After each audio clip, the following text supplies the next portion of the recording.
Legend foretells of a great and terrible darkness. A power so sinister, it threatens to kill the acting talent of those it touches, and the stupid audiences with incoherent stories.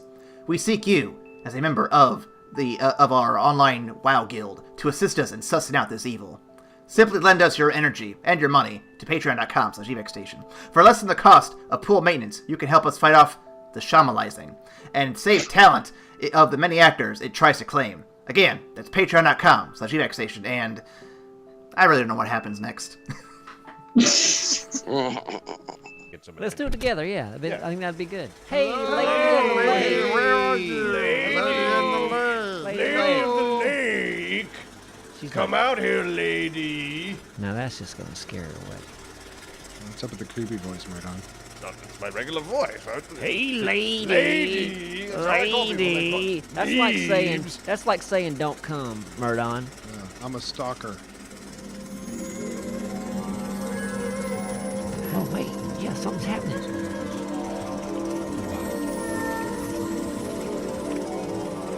Duralius, I am the lady of the lake. Step forward, for you are the chosen one. Welcome to the After Credits Cast. We've been tasked to bring the Narf back to its home and away from this movie. We are Ryan the healer that soothes the soul and will find the good in Shyamalan. There are butterflies around me. Bo the guardian who will burn any motherfucker who tries to get near the Narf. Nice. I couldn't resist. And I am Aaron, the interpreter, who will find clues in rounds of Smash Brothers. Somehow. Well, you see, this stage select screen, it really tells the story of how I'm about to kick your ass in this game. That was one of the more fun intros I put together. I had a good time with that. Yeah. Welcome to the After Credits Cast. We talk about movies eventually, but before we get to that, let's talk about what we've been watching, guys. How's your week been? What you been watching? Well, I kind of gave mine away a little bit. Smash Bros just came out, and what? I kind of fell into that one a little bit. Hey, me too. That's my week. That's my thing for the week. Hey. The sad bit about it is that I'm realizing that I am either hella rusty, or it's changed so much since I played it last. I haven't played since Melee, but I am real bad at this game right now. It's really embarrassing. Well. So I've noticed something in playing it with the boys on Sunday, and they've changed a few things from the recent games that make it really hard to get used to. So in, I think, Brawl, and I know for sure the Wii U game, Ryan, you could air dodge and still use your recovery moves and stuff right away. But in this game, David and I noticed right away that if you air dodge in the middle of the air when you're like off the stage, and then you try to get back with a recovery move, you tend to not come back and tend to just fall to your death. And they've changed a few other mechanics that we're still getting used to. But yeah, I feel rusty, but I think it's just because, like you said, there's some changes in play that you have to get used to before you can really get into it. So. Okay. Who's your main so far?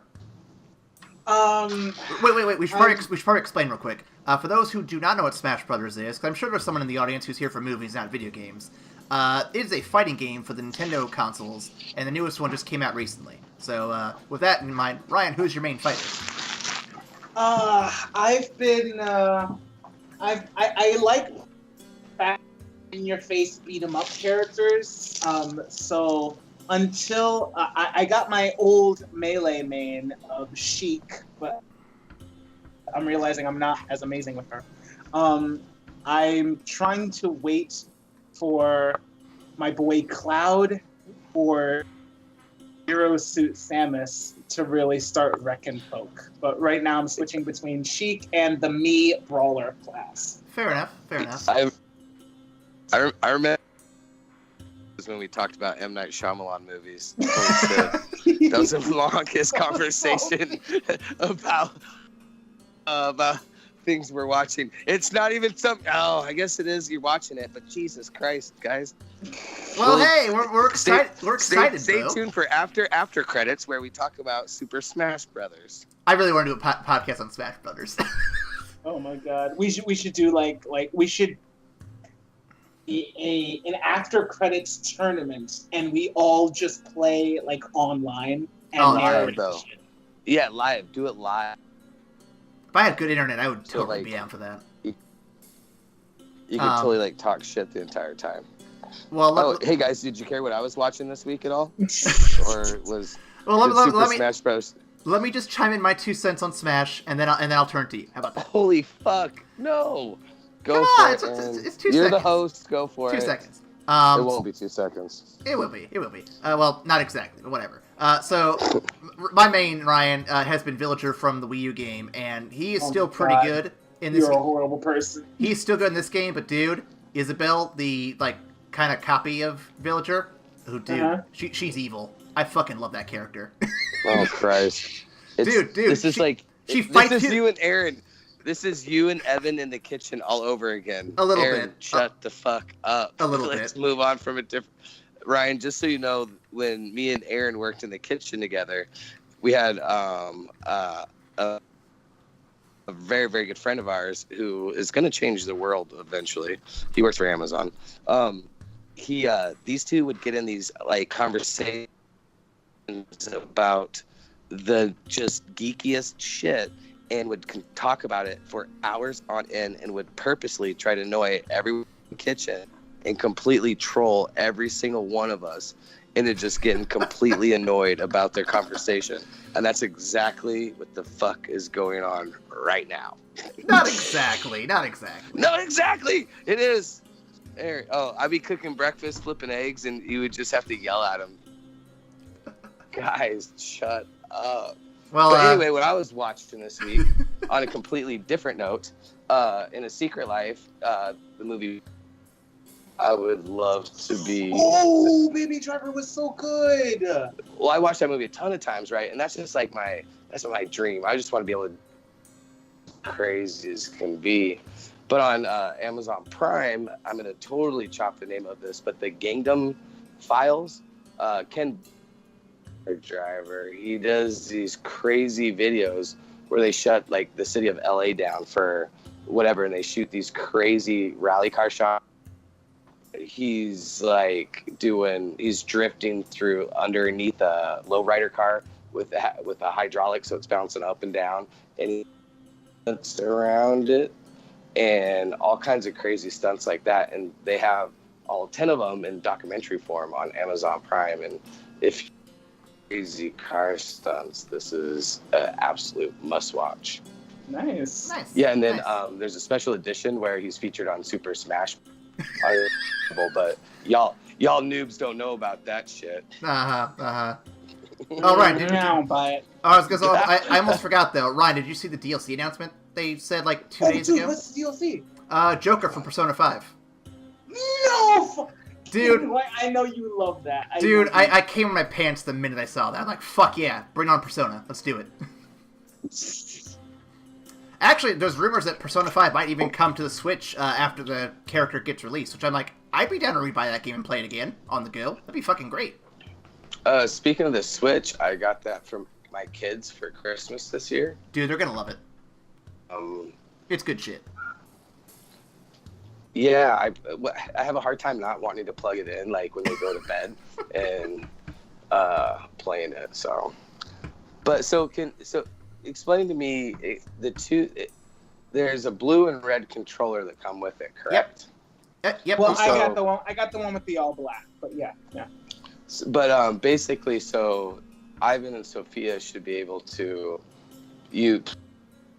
It depends on the game, but yeah, they can function as two controllers for the most part.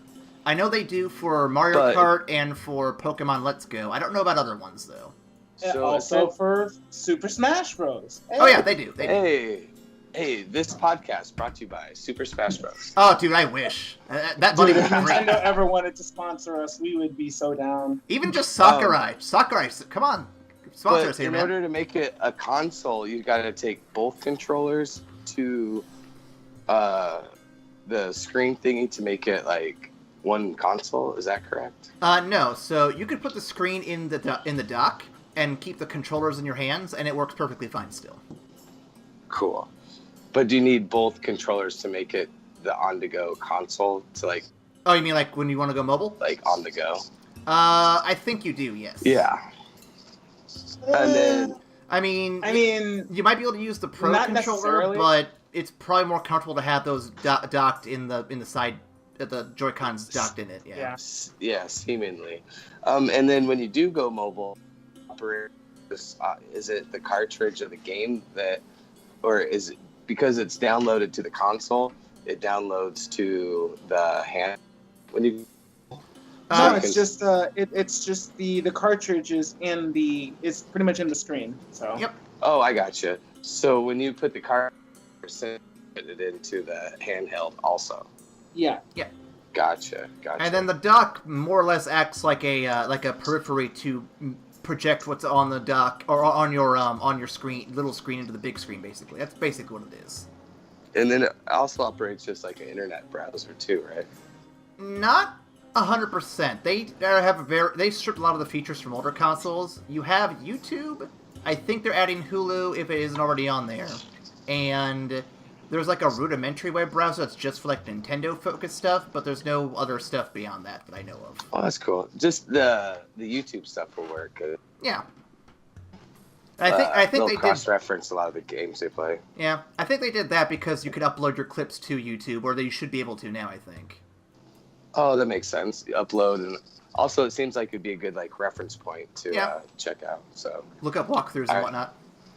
This segment brought to you by Switch. Go get your kids a Switch for Christmas. God damn it! I wish we were sponsored by Switch. You know what? Bo's talking too long about the Switch. Let's get to the movie. Yeah, I knew it was coming, motherfuckers. I wish we were sponsored by the Switch. It'd be so fucking cool. Yeah, we have a movie we gotta talk about. And today's movie, we're ending our tour of the Shyamalizing with 2006, Lady in the Water. This film, worldwide gross, is about $72,785,000, which is about what it cost. Yeah. Ouch. Not good. What? Why did it cost? Oh, I guess the special effects were pretty good. I actually looked into it for a fun fact. I didn't write it down for a fun fact, but what I did find out was that the majority of the cost was for the set design. They actually they actually built the apartment building and pool for this movie. Wait, really? What?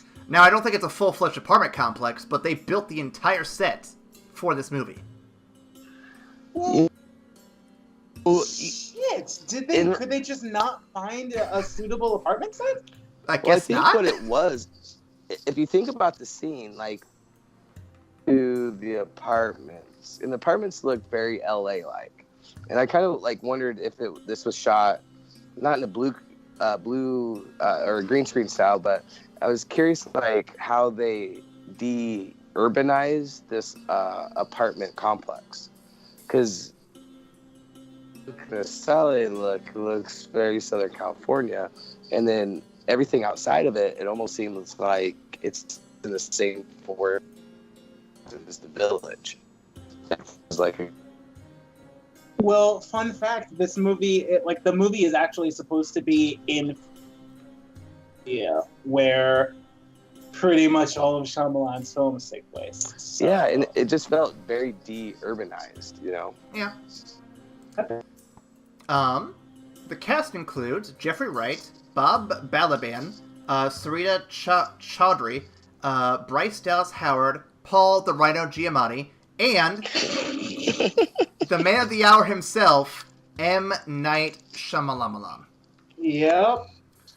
Alfred Hitchcock up in this bitch. Well, Alfred Hitchcock just cameoed. This is a bit more.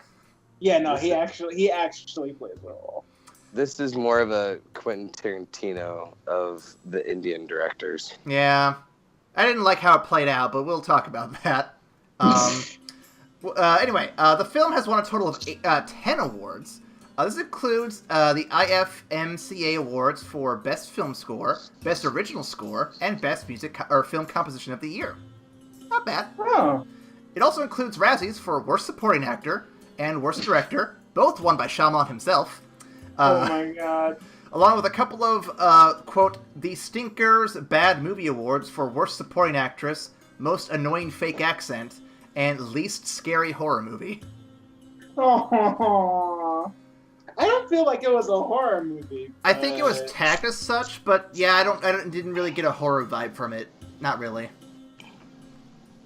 Not at all. It's more suspense, like... I thought it was more science fiction thriller than I was going to say, I thought it was on the realms of fantasy. I thought it was more fantasy. Yeah. And then I have a fun fact here. Ryan, do you want to read this one, or do you want me to jump in?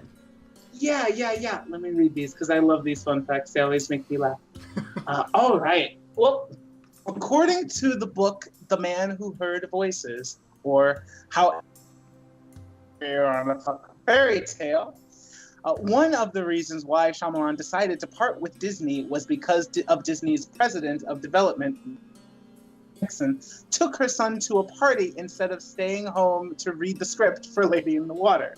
Shyamalan had personally couriered it to her, and to add insult to injury, she didn't like it anyway. Shyamalan went off in a huff, and the quote-unquote creative differences he purportedly had with Disney, he felt there was nothing creative about Disney anymore. He took the script to Warner Brothers instead, but without the usual marketing campaign that Disney promoted his other films with. Lady in the Water for 2006 was a box office flop. I wouldn't have gone to Warner Brothers for more creativity. That was the first mistake. That was a miscalculation there. Universal? Would Universal have been better? I would have gone Universal, probably. They have Jurassic Park. They're pretty good. No way. No one went with the bad movie. I mean, I'm not saying you're wrong, Bo. I'm just saying if you wanted a better shot at getting promotions, I'd say Universal might have been a better choice than Warner Brothers. I guess so. Because think about it, in 2006, I think that's when they were doing the Harry Potter films in full force. They were way more focused on that. Well, you think about it, like, he lost his opportunity for Final Cut at this point, I'm pretty sure. Mm-hmm. And so it's probably because of this movie, they're like, oh, no, you're not allowed to have the final decision anymore. Like, we need to make sure you're not fucking this up. So essentially, they're not going to promote anything that he's doing because they're worried about what's going to ultimately come out. Plus, with it, they're probably banking on the fact that it would be turned into a cult following, and the fact that and the possibilities that it might be a good movie. Well, speaking of it might being a good movie, why don't we get our first impressions out of the way? Ryan, what did you think initially going into this film? So I have seen it before, and my original viewing of it, I remembered that I liked it originally. Now that I watch it, I do see that it's not without its foibles. Put it lightly. But overall, I still enjoyed what the film was trying to do. I'm more aware of the shit that I did wrong. But yeah, no. Aside from that, I did overall like it. Bo, counterpoint. I felt like, I guess because we've been, oh man, because we've been at this a while. This movie just came so tired and just so expositional. Yeah. The entire time once again. Yeah. Applause. Yeah. Yes. This is what I absolutely hated about this movie, and it just put a fucking bad taste in my mouth.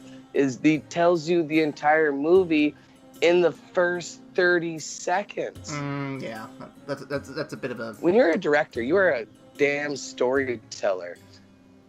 What do you mean? No, well, come on. There is so much like... It's definitely exposition heavy. God, I almost said expedition. It's definitely almost. I'm rubbing off on you. But the movie absolutely exposition heavy. No lie, 100%. But I feel like the movie wasn't given away in the first 30 minutes. Like, you got the general gist of it, and then as the movie progressed, and Heap had Cleveland had to figure out exactly what the fuck he needed to do. Like the more of the movie was more of the story of the fairy tale was parceled out throughout the movie. So I don't think it was definitely exposition heavy, but it wasn't all in the first. Oh man, totally. The only thing that wasn't in the beginning of the movie was the fact that the girl, when she touches people, she makes them not stutter and makes word puzzles get done better. Yeah, I mean the girl like that's the only thing that was left out of the opening. I would hope so. Ryan needs to be living in that apartment complex when she comes out. He'd be sitting there struggling, and she comes out and gets close, and all of a sudden he starts winning. And be like, "Yo, girl, get over here! I need help with my pit game." If we start, if this one came out like today, I swear to God, the stoners would be in there playing Smash Brothers. Or Mario Kart. I can see Mario Kart too. They would be token out and like playing something on the Switch. Every time she's around, bro. I guess I'll get my 2 cents in. So, I'm actually kind of in the middle of the road right now. I guess you could say I'm undecided, whatever. I don't hate it. I don't know if I like it. I also can't pin where I feel about this one yet. It's just it's a weird, shapeless movie to me, and I'm trying to figure out where I'm going to stick it at the end here. Shapeless. Shapeless like water. Yeah, like water. With that, I can get into the synopsis here if you guys are interested. Yeah, let's hear it. All right, here we go. Cleveland is a maintenance worker at some apartment complex. Right back. Okay. Cleveland is a maintenance worker at... I'm just kidding. At some apartment complex with a very forced stutter. After meeting colorful characters, we are introduced to Story. No, not the Story, but a strange naked woman named Story, who is about as subtle as having a writer in your film who played the writer of the film. Oh, wow. To save time with all the explanations, I'm going to get straight into the explanations as what's going on here. This woman is a narf, a sea creature of sorts with terribly convoluted rules as to why she's there and to how she can get home. Her story, lore, is similar to a legend this old Asian woman shares with Cleveland, which is how he deduces that Story is both literally and metatextually what she is. He gathers various people, the lore of the story. God, that sounds so stupid to say out loud. Mentions to aid her on her journey home to defeat the evil Leafeon. Everyone Cleveland gathers is unusually open and accepting of their role in this weird situation. But it fails at first because the lore was only slightly misinterpreted via crossword puzzles. We course correct with some cereal boxes instead before entering the final encounter, in which the man with the massive wanking arm stares down the evil pupper until magic monkeys appear to carry it off into monkey hell, which I assume is the mall where the deforested part of their home used to be. Oh, wow. A magic eagle arrives to save Story. No, not the Story. The character named Story. The film just ends with Cleveland looking up as she flies away. I skipped the how the movie also has a film critic that does it. Hang on, how did I write this? I skipped the part of the movie where there's a film critic and how he some details about Shyamalan's character, but we'll get into that in the discussion here. So Ryan, what'd you think about that, huh?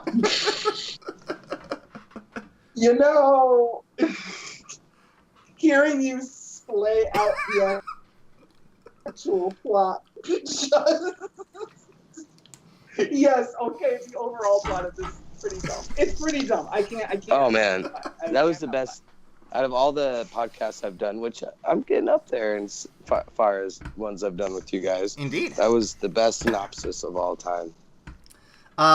So one of the questions I have here, and I'm going to bring it up first and foremost. This story to me, it feels like the writer, which is Shyamalan, both literally and metatextually, he sat down and wrote down ideas and just didn't stop writing down ideas. That's what it feels like to me a little bit. And it just kind of keeps going until he's like, oh wait, I gotta end this movie somehow. Fuck. No shit.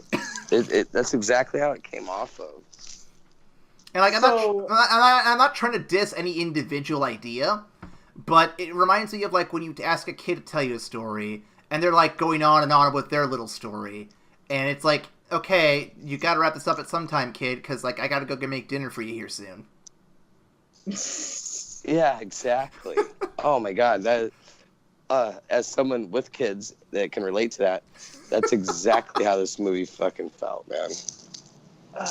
I'm so angry at this movie. This is one of those movies I had to rent, and I did too.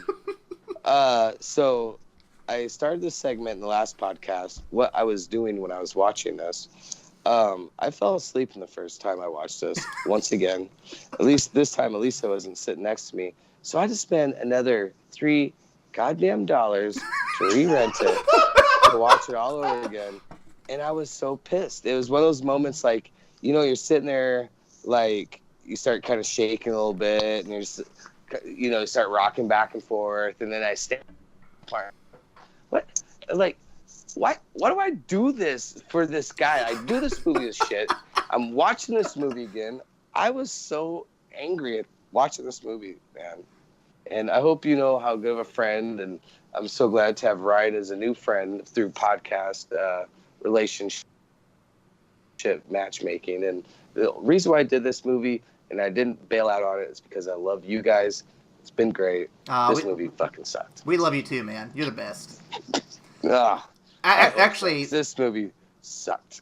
Funny story about renting it, actually. So the local place I go to rent from didn't have this movie. So I had to go and hunt it down. And we eventually found it at the local library for like $1. And I'm like, okay. Wait, rentals at the library were free. So I got that at the library. I'm like, okay, it's the only copy I could find anywhere. Let's just get this a go. And I'm surprised it actually was working fine. So, yeah. If you have any trouble looking up a movie, try the library. They got some good selections there sometimes. Yeah, they really do. Side note, I follow, there's a podcast called Unspooled. Paul Scheer and Amy something.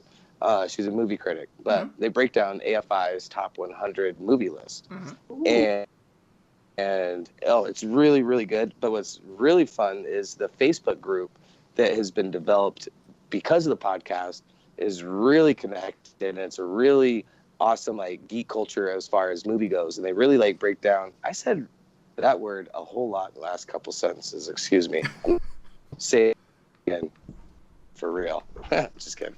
But anyway, it's a nice podcast or a nice Facebook group to check out. But I totally lost my point because I got distracted with that.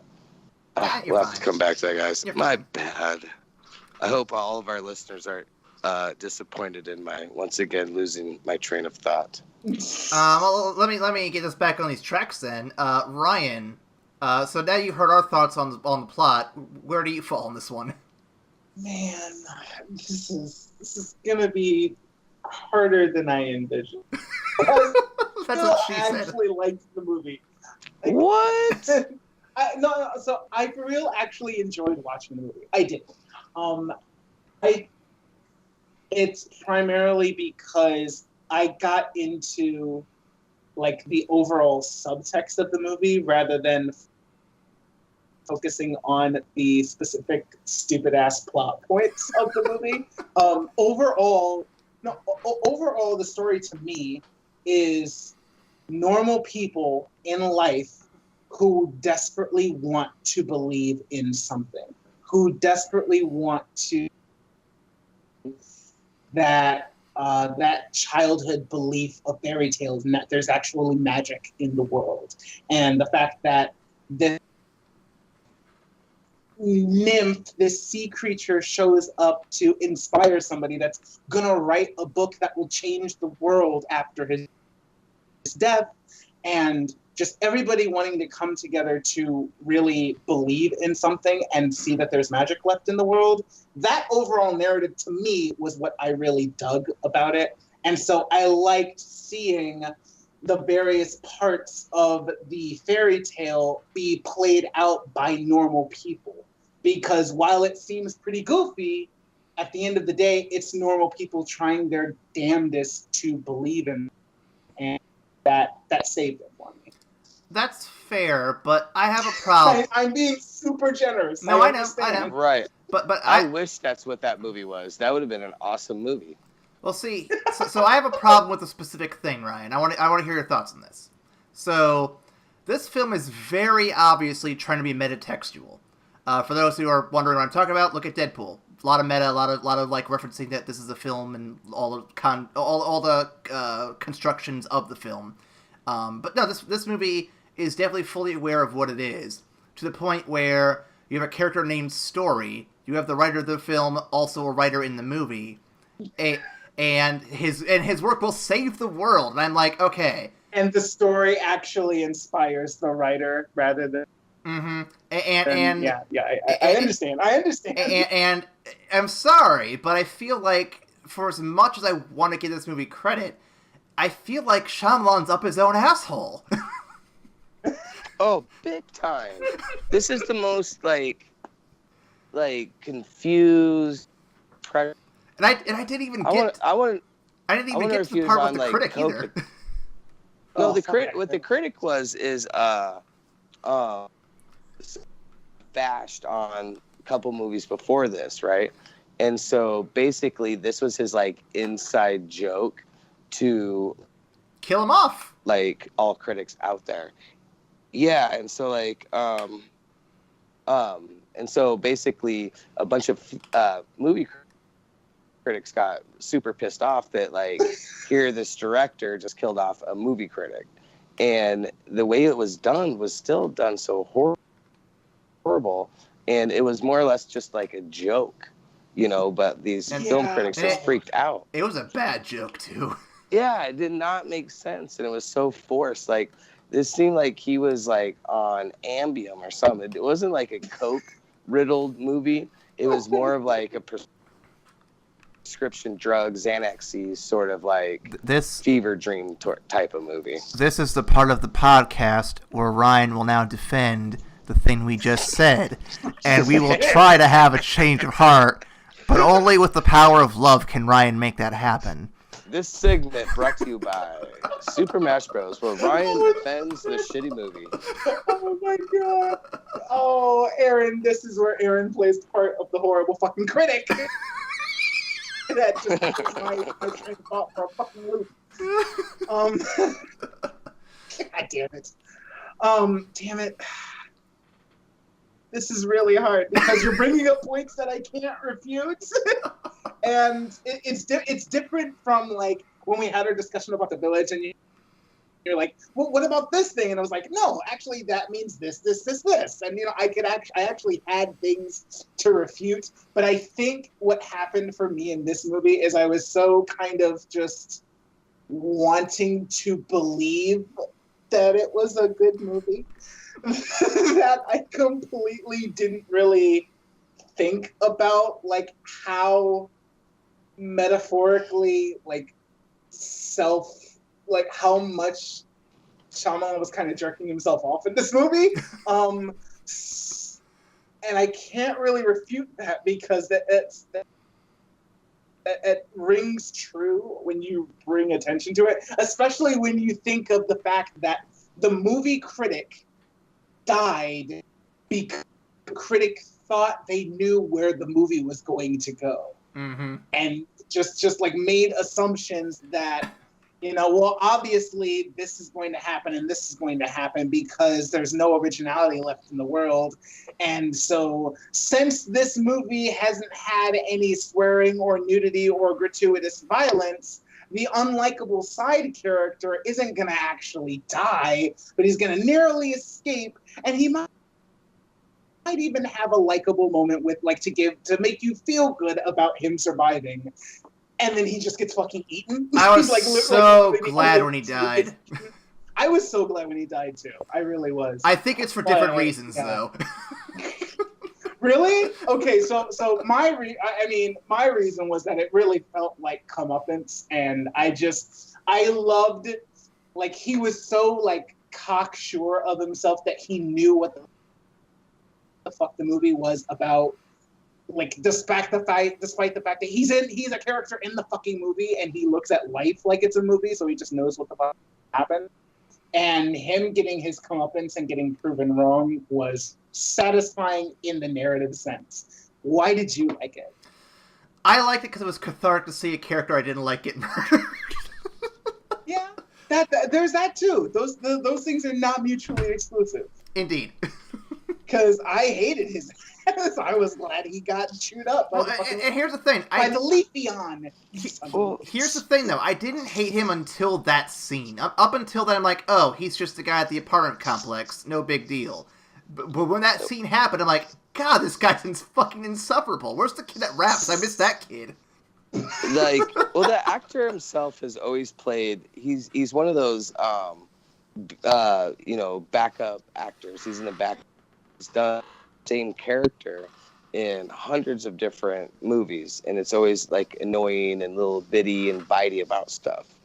And so to see him go down like that, like, it was obvious, but it was the content behind the direction that you knew that he was being so lame about his reference to what he was doing, and it just came off so tacky and just forced. Like, he's a film critic that didn't like any films. Like, that's not possible. Like, you're a film critic because you love movies and you break them down and you talk about them. He was so pretentious with his character that was completely unbelievable, and you just could tell that this was a complete, like, side distraction from everything about the movie. Do you know a good example of a critic character in a movie?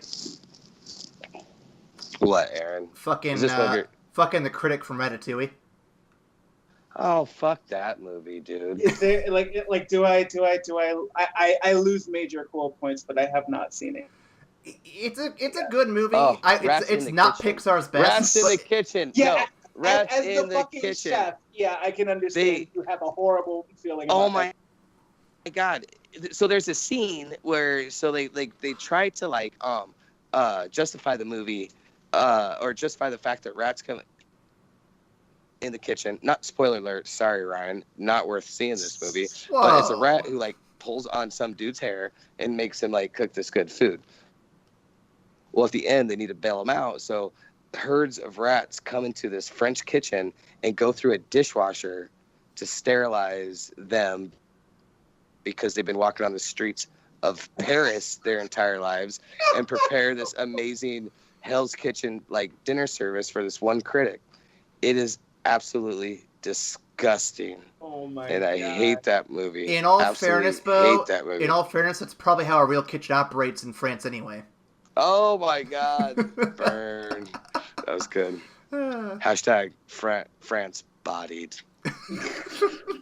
Guys, I just want to make note. This is how bad this movie is. We have barely talked about it. No, we talked a fair bit, but we get distracted pretty quickly. Yeah, no, we were talking about the critic. We were talking about the critic, and I mean, I wish I could put up more of a defense. Because it would make for a better conversation. But I think the over the narrative that it was trying to tell is really the only positive thing it has going for it. Like, I liked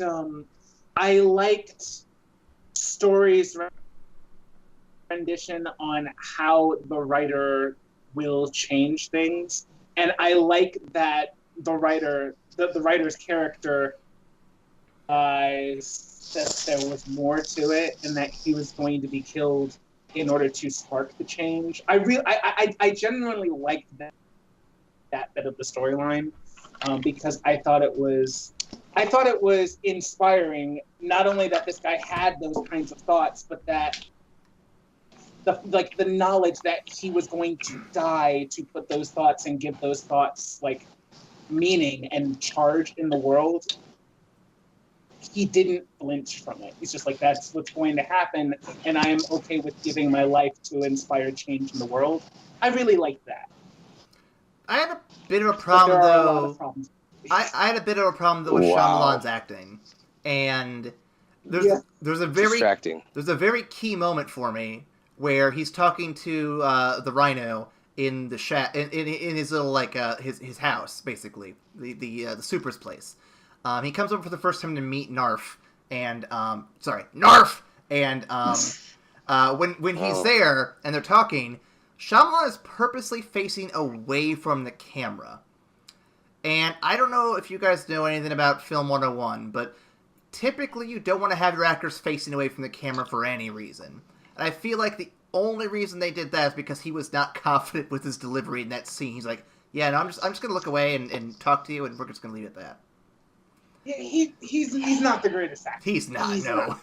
He's really not. Well, like, was this like a bad editing? Like, did he try, like, creating this sort of like, when is the cameo gonna happen? You know what I mean? So, did he come in and have his back turned towards the camera to like build sort of mystery if that's like? But we'd seen him beforehand, though. That wouldn't make any sense. Well, that's what I mean about like how bad this movie is. Like, is this like a mis-editing cue? Like, did they have to edit that scene because it didn't work, and that's why you're seeing him at that point in time?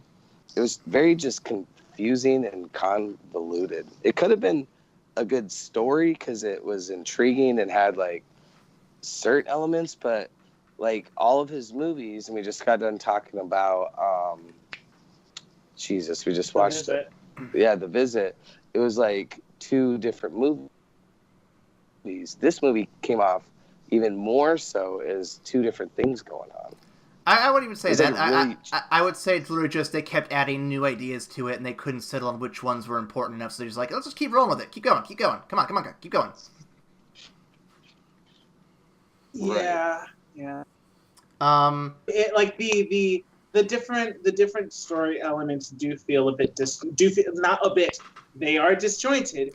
And aside from the comedy of seeing these people trying to fulfill these roles and like the wholesomeness behind the belief of it, like you're right, like just like these random ass like the random ass development that, oh, by the way, there are humans that have special powers that can help with the story in order to get you home, came completely out of left field. It was just like, shit, we need to have some of the other people in the story. So there's a guild, and there's an interpreter that will interpret messages from the universe to show us that we're on the right path. And like, that was completely out of left field. You're absolutely right. Interpreter. What is this? What's the message of the universe is saying? It says 4. What's that supposed to mean? I don't know. Universe damn crazy. So it goes back to my Xanax field fever dream of a movie.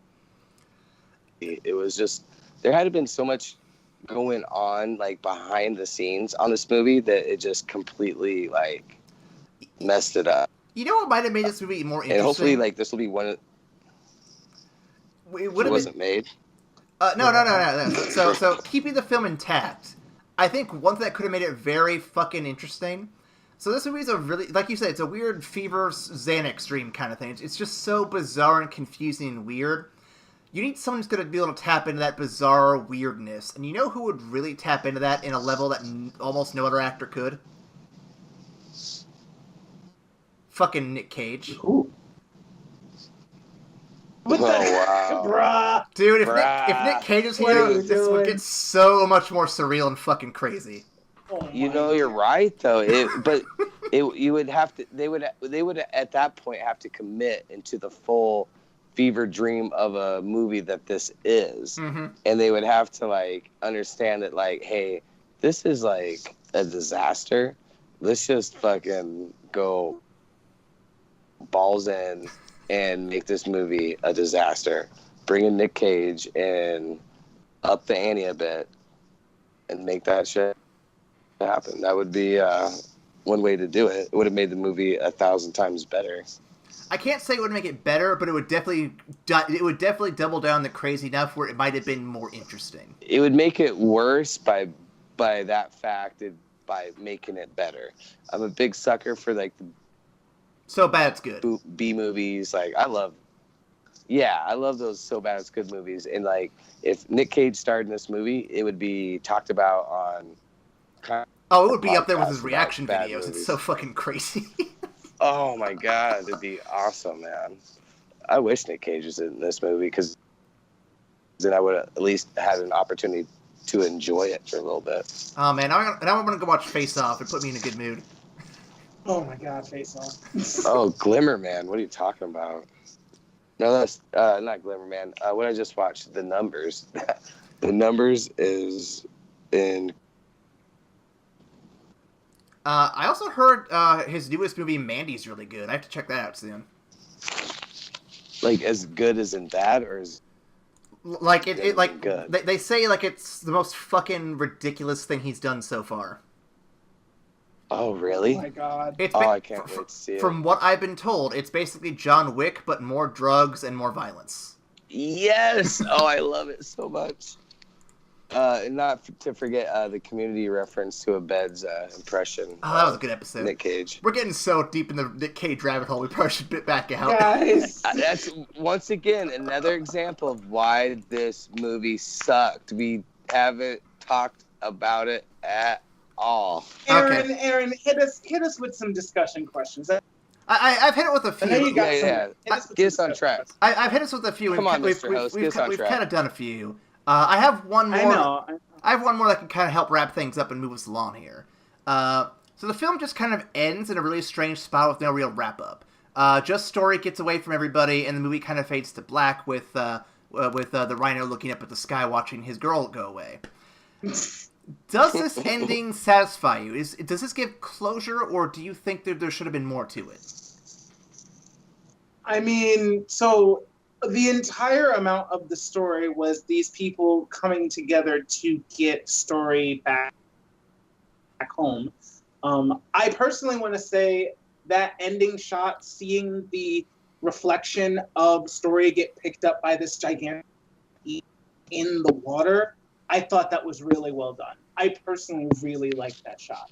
It looks good, yeah. It's a good looking shot. I did really like that shot. I will own that shit. Sure. That last shot worked on me. I'll agree with you.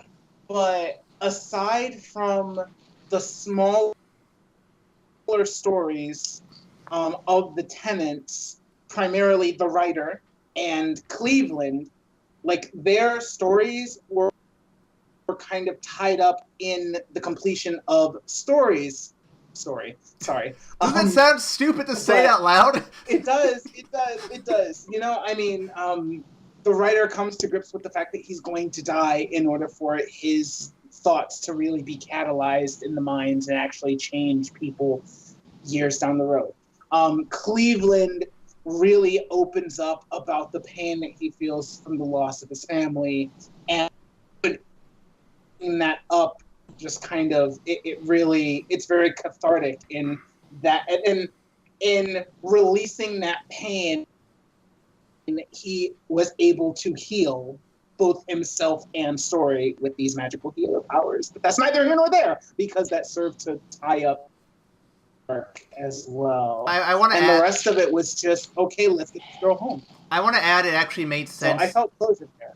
I actually want to add real quick that it made sense that Giamatti was the healer, since didn't they say he was a former doctor? I don't remember that. I remember they said he was a doctor. The one dude, the fucking old guy who had the party invite and yelled at him for a minute.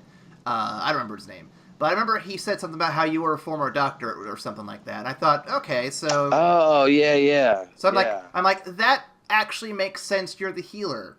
Why didn't you consider that option, man? That would have been really good for you. Get back in the saddle. Get your scalpel. Let's go. I'm gonna have to recheck that out, because if that's the case, then yeah, that's gonna be like a glaring fucking no, moron. You're the healer.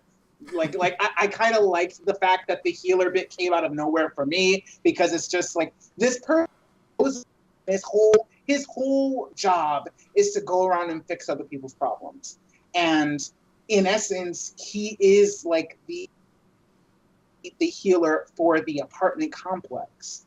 Where, you know, like he's called when there's an issue and he takes care of it for everybody. And you see that not only, but in personal, just kind of relationship to the tenants in the building, because he's very friendly and he knows people and he tries to get other people to connect. So that, like, when you look back and you see all of those things, it makes sense that he's the healer in a very satisfying way, because it's just giving a magical element to the shit he was already kind of doing. But if it's just fucking blatant, like, oh yeah, I was a doctor, by the way, that would be really fucking stupid. I would be really mad if that was the case. Well, you have homework, Ryan. You look it up between now and next episode, and then we'll talk. Okay, if we start the recording of like the DC stuff with like, I want to redact my fucking, I want to redact my generous view of Lady in the Water because how fucking stupid, then we'll see. Okay. So that's all I have for the discussion questions. Ryan, I know you want to defend this movie. Is there anything you want to add to this before we move on to the next segment? No, you guys kind of like it's the first time I can't really put up a valid defense of a movie. It's just overall bad. But yeah, you're right. It's kind of overall bad. I really feel bad because I know you really like this movie, and now we've ruined it for you. Let's move on to our next segment, which is the mailbag, which again, everybody, I'm reminding you, Twitter, Tumblr, Facebook. You can also go to our email. Ryan, what is that lovely email? That email is Narf is a stupid fucking name at gmail.com. Excuse me. That is evacstation@gmail.com. What the fuck were they thinking with the Narf? Take it away, please, Aaron. Indeed. Well, our next segment is the same thing we do every night, Brain. It's going to be a segment of trivia with a twist.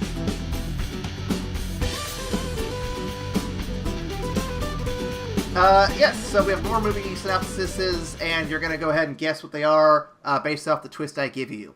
Are you gentlemen ready for this lovely little segment? Unfortunately, no. Oh, I'm sorry.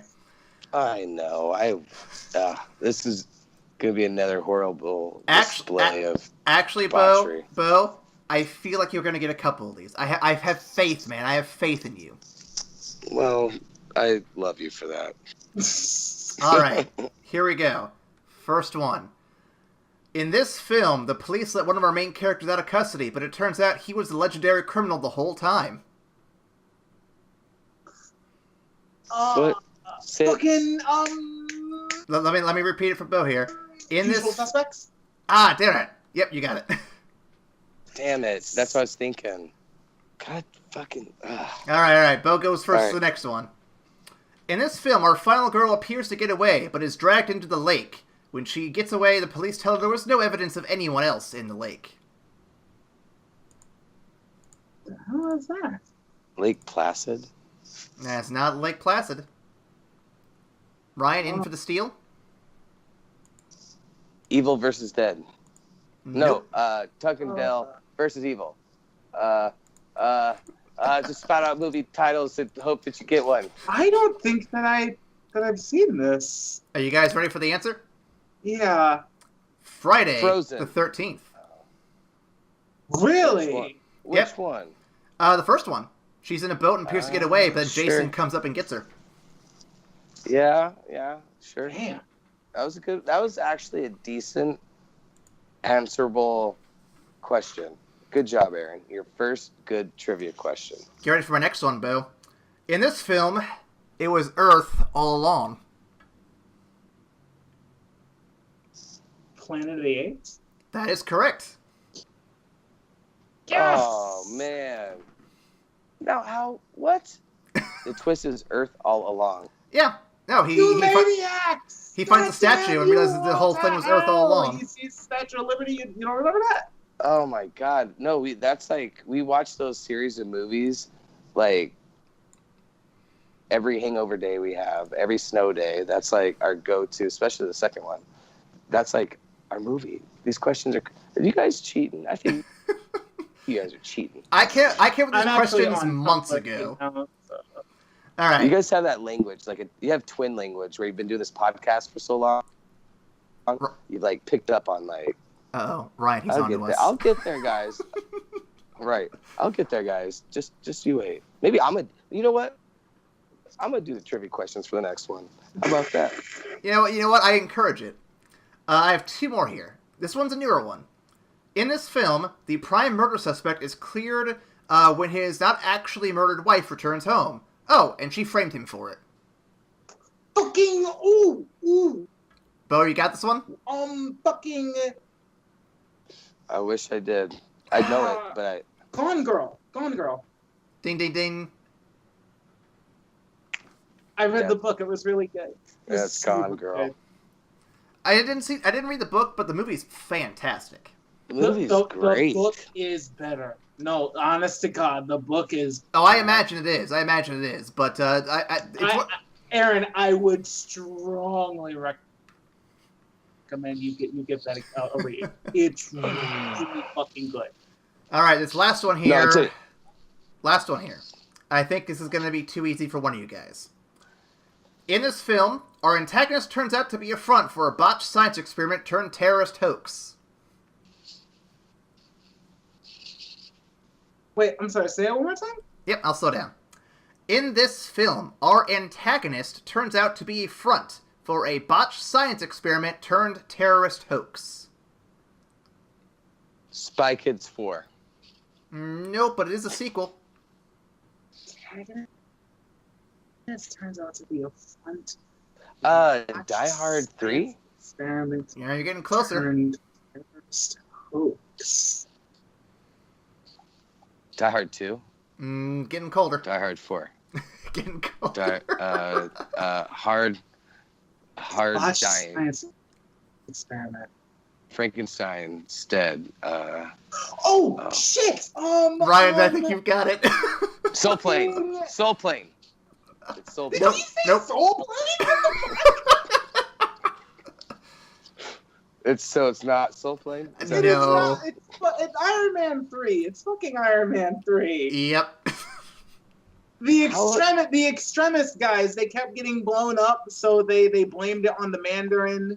And his fake terrorist hoax. Actor. Oh, Christ. That is such an obscure... Oh, my God. He made that one a little difficult. No lie. That one? That is actually a factual synopsis of the movie. Here's the thing, though. If I made it easier, Ryan would have gotten it right away. That's fine. Probably. I might have gotten it right away if it was a little bit easier, too.